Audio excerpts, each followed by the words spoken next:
We have had the field shrink yet again tonight. Vivek Ramaswamy will never again grace our television screens as a presidential candidate. David Plouffe, are you shocked with the Trump endorsement that apparently went along with his bowing out? You know, I noticed that they that he threw Vivek. He threw him under the bus.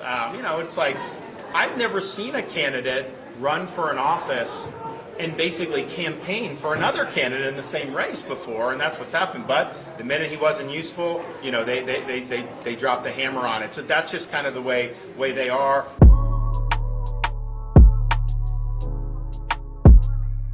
Okay, so Vivek's out. This is some unfortunate news for many in the America First wing of the Republican Party, many independents who were also leaning towards the American First point of view. And even a lot of MAGA Republicans, a lot of Trump supporters who know that Trump is pushing 80 and know that MAGA is going to continue after Trump is gone, and they need some type of leader, some type of person that they can push forward to high offices in the future. So Vivek suspended his campaign last night shortly after the results of the Iowa Caucus were in. He came in 4th place. He got slaughtered, basically. He couldn't even pull in 8%. I think it was about 7.7% of the total voters in the Iowa Caucus. Way behind Ray, Nikki Haley, way behind Ron DeSantis, and way behind Donald Trump. So he came in with a bang. He came with a lot of flair. He came in as a fast talker. Some people try to say, oh, he has speechwriters like Obama. He's trying to copy Obama. But he came in blasting the Republicans. We remember that first debate when he just completely called them out as being puppets of big pharma, big media, and the military industrial complex. He came in with a bang and went out with a whimper. So why? Well, a lot of people have been wondering this for months. You've been looking at the polls, tracking the polls, like, how is this guy who's clearly the smartest person in the race, who destroyed Nikki Haley, who knows his stuff, who researched heavily, he supports Trump, who supports the MAGA base, who supports America First, why is he doing so terrible in the polls, and how could he get absolutely annihilated in the Iowa Caucus coming in a long distance war? Well, the biggest problem was he's MAGA. He, as some people are declaring him, is the heir to MAGA nation. So these people online always support him. Oh, we love Vivek. Vivek is so smart. He sounds so great. His policies are so excellent, but I'm going to vote for Trump. That's what you always see. Everybody give him a pat on the back. Oh my God, you're brilliant, man. Your policies are excellent. I love what you say about immigration. I love what you say about the federal bureaucracy and putting America first and not jumping into foreign wars and all that. I love everything that you're saying, so I'm going to vote for Trump. So Vivek's biggest problem is most of his supporters are Trump voters. If Trump wasn't in a race, it'll be a completely different situation, and I'm pretty sure he would defeat Haley and DeSantis. But unfortunately, he's running in a race as the heir to MAGA, allegedly. And most of the people who would vote for him, who like him, are Trump supporters. And you can't out Trump. And these voters, as much as they like Vivek, as much as they appreciate everything he's saying, if Trump is in the race, if it comes between Trump and Vivek, they're not going to vote for Vivek. So, and another thing that happened recently, yesterday, day before yesterday, and yesterday, Trump turned his back on Vivek. Trump attacked Vivek for the first time. So a lot of people are saying, well, DeSantis messed up because DeSantis started swinging back at Trump because Trump was attacking DeSantis for months. And DeSantis didn't say anything. Then finally DeSantis started attacking Trump. This right around the time the indictments came on Trump. And that's when DeSantis' poll numbers started dropping way low. He was about 10 points, within 10 points of Trump. And next thing you know, he's down 30, 40, 50 points in a lot of polls. So people are saying, well, the strategy is don't attack Trump. If you're a Republican, we can go all the way back to Jeb Bush. We can go back to Marco Rubio, Fat Chris Christie. We can talk about all these guys. What they do, they attack. And they say Trump is mud. You can't out-mud somebody like Trump. So you can attack him, but it's never going to work. So if you're a Republican, if you're trying to garner support from the MAGA base, if you're trying to garner support from the America First wing of the Republican Party, don't attract Trump. But Vivek just proved that that doesn't work, because this man spent months, like DeSantis said, he was basically campaigning for Trump while also campaigning for himself. So he spent months praising Trump, talking about how great Trump policies was, but you need younger, fresher legs, a new generation of Americans to take over. Trump clocked him. At the end of the day, after all of that, Trump attacked Vivek. Let's look at the first line of attack that Trump launched at Vivek. So he posted this on True Social a couple of days ago. He said, Vivek started his campaign as a great supporter, the best president in generations, etc. Unfortunately, now all he does is disguise his support in the form of deceitful campaign tricks, Trump wrote on True Social Saturday. Very sly, but a vote for Vivek is a vote for the other side. Don't get duped by this. Vote for Trump. Don't waste your vote. Vivek is not MAGA.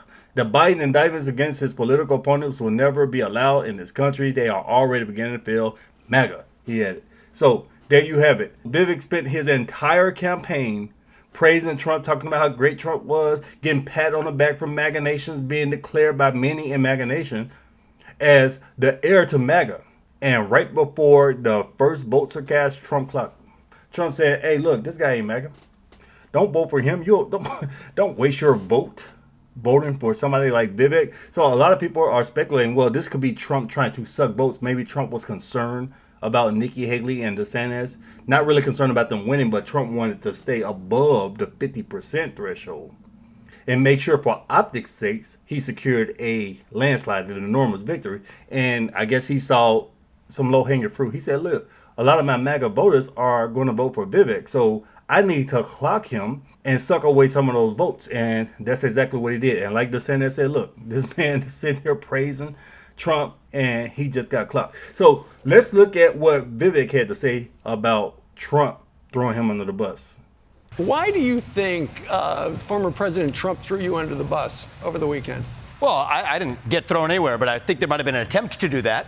I'd say that it's partly because of what you were under the bus. Well, look, I'd say what Elon Musk and others are saying. The bus had snow tires on it. Well, I'll tell you this: I took it in a lighthearted way, but the truth is, people have to have their heads stuck in the snow not to see what's happening on the ground here. Okay, so we're going to look at this Fox News article here. Broke late last night. Vivek is out. So let's get into it. Republican presidential candidate Vivek Ramaswamy has suspended his campaign and is throwing his support behind former President Trump after falling short at Monday's Iowa Caucus, Fox News Digital has confirmed. So when they say suspended his campaign, there's a process. In order to end your campaign, you have to go through this process. So you're officially not really out, but you're going through the process of officially being out. The official term is suspended his campaign. Ramaswamy kicked off his remarks by telling his supporters his campaign was founded on speaking the truth, not just when it was easy, but when it was hard. It is true that we did not achieve the surprise that we wanted to deliver tonight. Yeah, this man worked his butt off. I mean, like I said, he was at gas stations. He was out there in blizzard-like conditions. He was filling up rooms when Nikki Haley couldn't. It was snow all over the ground out there, and Nikki Haley was canceling events because nobody would show up to hear her. He had rooms full of people.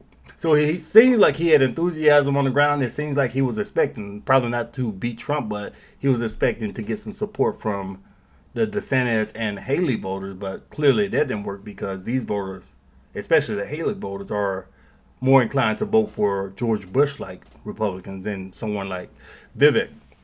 As of this moment, we are going to suspend this presidential campaign. Earlier tonight, I called Donald Trump to tell him that I congratulate him on his victory, and now going forward, he will have my full endorsement for the presidency, he later added.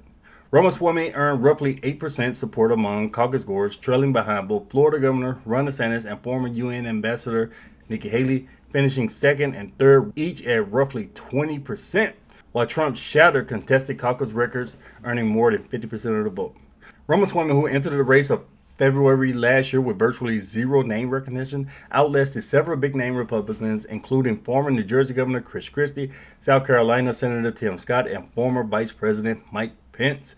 Yeah, he did extremely well. He did extremely well compared to these guys. That's because Tim Scott is too establishment. He doesn't have the charm or charisma needed to be in a high-level position like that. He really needs to work on his vocals. He really needs to work on how he speaks and how he argues with people in public.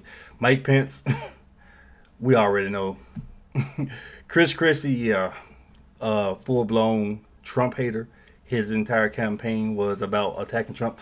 A big focus of his campaign was restoring America's identity and his call to demolish the bureaucratic state by dramatically cutting the size of the federal government. The 38-year-old also argued that Republicans needed to elect a candidate with fresh legs in an attempt to draw contrast between himself and 77-year-old Trump, who he had regularly declared the greatest president of his lifetime. Yeah, that was a very tough argument because you're trying to say, look, I love Trump. I love Trump's policies, everything Trump did. He was such a great president, but I need you to vote for me instead because we need somebody younger. And it really didn't work because it's really, really difficult to go against Trump. It's really hard for a Republican to take votes because Trump has a stranglehold on the Republican Party. He's a once-in-a-generation type candidate. You can attack him, you can praise him. No matter what you do, it seems like this guy can be beaten unless it's some type of historic pandemic type situation that justifies the governors, especially left-wing governors, to shut down states and crush their own economy and to exaggerate a C-19 virus and blame everything on Trump. Then on top of that, you have mail-in voting, and we all know how fraudulent things like this could be. So outside of a situation like that, it seems like it's extremely hard or really impossible to beat Trump. I don't even think somebody like Obama or Michelle Obama could beat him, which would basically be a third term of Barack, but even putting somebody like her up there wouldn't be enough to take him out. So Vivek tried, but yeah. While the Iowa caucuses didn't go his way, it wasn't because Ramaswamy didn't put in the effort. His campaign touted that he had completed the full grass leap twice, meaning he had visited all of Iowa's 99 counties at least 2 times. And he had more campaign events than any other candidate running in a Hawkeye state. Ramaswamy, a multimillionaire, largely funded his own campaign. Yeah, it was wild. It was crazy because I saw pundits talking about this man was on the ground. He put in so much work. He put in money, resources, his personal money. This man, like I said, he was out there on the streets talking to people. He was in gas stations talking to people. He had people knocking on doors. He did the gauntlet. He was out there talking to everybody. He was pushing all these policies. And in actuality, these people didn't give a damn. So even the people who went out to see him and all of that and praised him, most of these people just voted for Trump. That's the crazy part about it because, like I said, his biggest problem is most of his supporters are Trump voters. So as long as Trump is in this race, you don't have a shot. But in the future, because he's only 38 years old, Trump's not going to be in the game. He can secure some political power. He has a chance to actually be the heir of the MAGA base, but we'll see because you never know what happens in the future. We have no idea what's going to be taking place in 2028. He did good. He did good as far as coming in, making a name for himself, and forcing his way onto those debate stages, even though he got screwed on that last debate because they basically made it to where he specifically couldn't be in the debate and made it between DeSantis and Haley. But we'll see what happens with him in the future. Even Trump himself appeared to be threatened by Ramaswamy in the late stages of the race, attacking him on Truth Social within days of the caucuses. Yeah, I think Trump was just trying to take a few more votes too in order to make sure that he was over that 50% threshold. So, yeah, DeSantis was right. Ramaswamy praised the hell out of Trump, and when Trump saw that he could benefit out of attacking Trump, he did. It's like, look, man, you're more useful to me as a target than an ally, so I'm just going to make you a target and blast you. But, yeah, we'll see what Vivek does in the future. We'll see if he tries to make a push for 2028, if he tries to enter the game of politics in some other type of way, governor, senator. I think he has a really good chance of being the governor of Ohio, if that's what he wanted, but I don't know. Maybe he'll just go straight for the highest office in the land again. So we'll see. Let me know what you guys think about this. Leave me your thoughts below. Share the video. Thanks for watching.